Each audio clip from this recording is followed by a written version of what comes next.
Is this new iron going to knock the TaylorMade P790 off the top in that hollow iron category? We're going to find out in this video.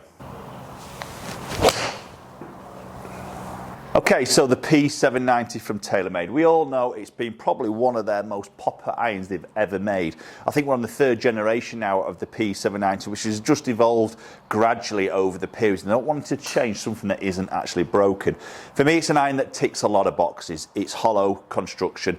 It looks fantastic from the back of the club. It looks like a desirable blade iron, but we know it's hollow with that speed foam in there, which does provide some nice sort of sound to the club, a little bit more of that feel of it, that it's a softer feeling golf club. It says the word forged there. It's not a fully forged club, as we maybe know, but it does have that really nice feel.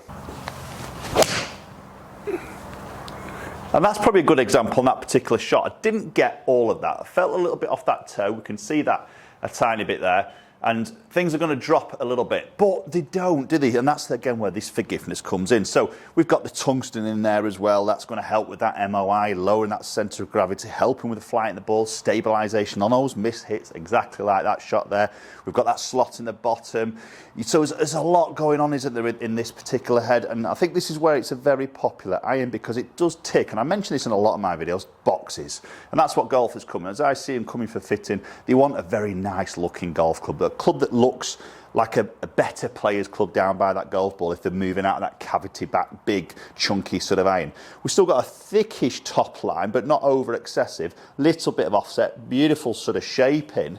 And as I say, that from the back of the club, it looks absolutely stunning.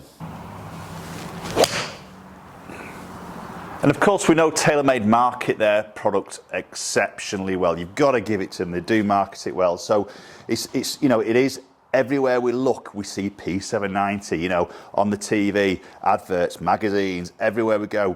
Typically, most fitting centres will have TaylorMade in as a brand. So it's always there, readily available for you to try. So I understand how this has been a very popular iron.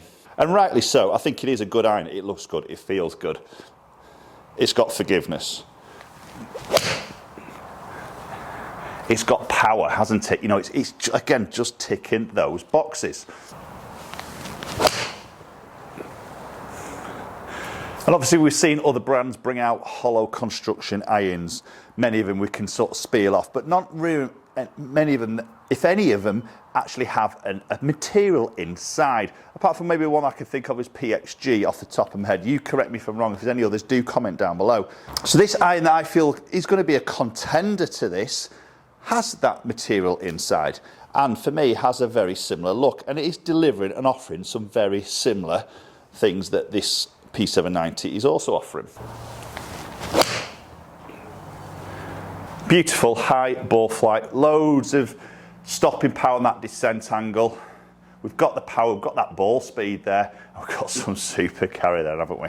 Okay, so the iron that I'm referring to that can really challenge that P790 is the new Cobra Forged Tech Iron.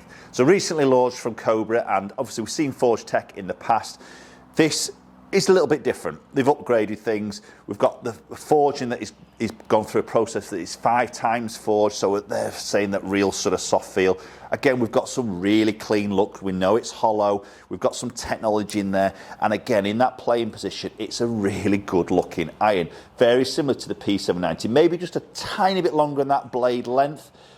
A little bit of offset as we've seen in the 790, squarish top edge, medium-ish, so we've got not a very thin look, but again, it's a really nice sort of shaping. So for me, this is where it is a contender. Oh, there's a lovely ball flight again. And it's that feel. The feel is there. It's a similar feel that we do see in that P790. And with the new Cobra Forged Tech, we now have that material inside it. And for me, that just deadens vibrations. It doesn't give it as much of a clicky sort of hollow sound to it.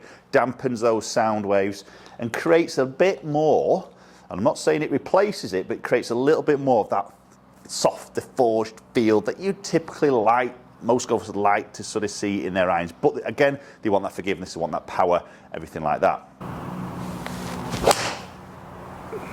Oh, just a little bit up that left-hand side, and a touch low in the face, but that's recovered. Oh, it's come out very nicely, and that's where I think obviously this forgiveness, keep that ball speed up. See 131, that ball speed is a very good distance. Touch up the left, we know a little bit of a pull, he's always going to gain a few extra yards. So probably the biggest difference between these two irons is the loft. Okay, so the Cobra Forged Tech is coming in at 29.5 degrees of loft, where the TaylorMade P790 is 30.5. So this Cobra is 1 degree stronger on that loft. So maybe just trying to sneak that more ball speed, that little bit more distance, could that be a selling point in that fitting environment where you might say, oh, am I getting a few more extra yards out of that Cobra? That could be the clincher, couldn't it, in that sort of process. And that's maybe where Cobra coming from with that particular loft, just got a touch stronger. Oh, I hit that one really well. It feels superb. It feels explosive, but it's a really high flight. It's not like it's flat and really going forward where you feel like it's not going to stop when it comes into land.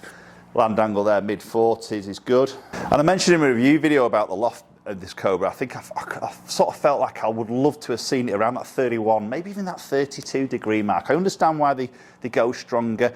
You know, we have got 20 grams of tungsten chucked in really low in this particular head, so that's always got to pop the launch up. So maybe they're bringing that loft down to try and get that launch back into a window that you would expect to sort of see from that 7-iron. That feels superb.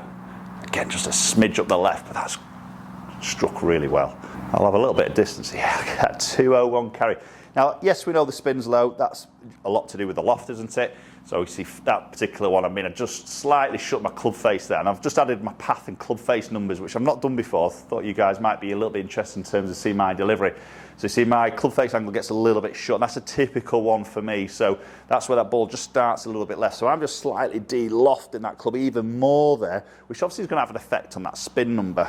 Okay, so maybe what else could split you in that buying process between the Cobra and the P790? So let's talk price. Money, end of the day, is an important factor, isn't it? Now, a 4-iron to pitching wedge in the P790 in steel shafts are going to come in at £1,089 currently as we're shooting this video. The Cobra, just launched, is going to come in at £999. So we are £90 per set cheaper. Not a huge amount, and that might not be a deal breaker for you in that process, but at the end of the day, it's a few pounds less than you're going to get with a TaylorMade. Could be another factor to maybe choose the Cobra over the TaylorMade.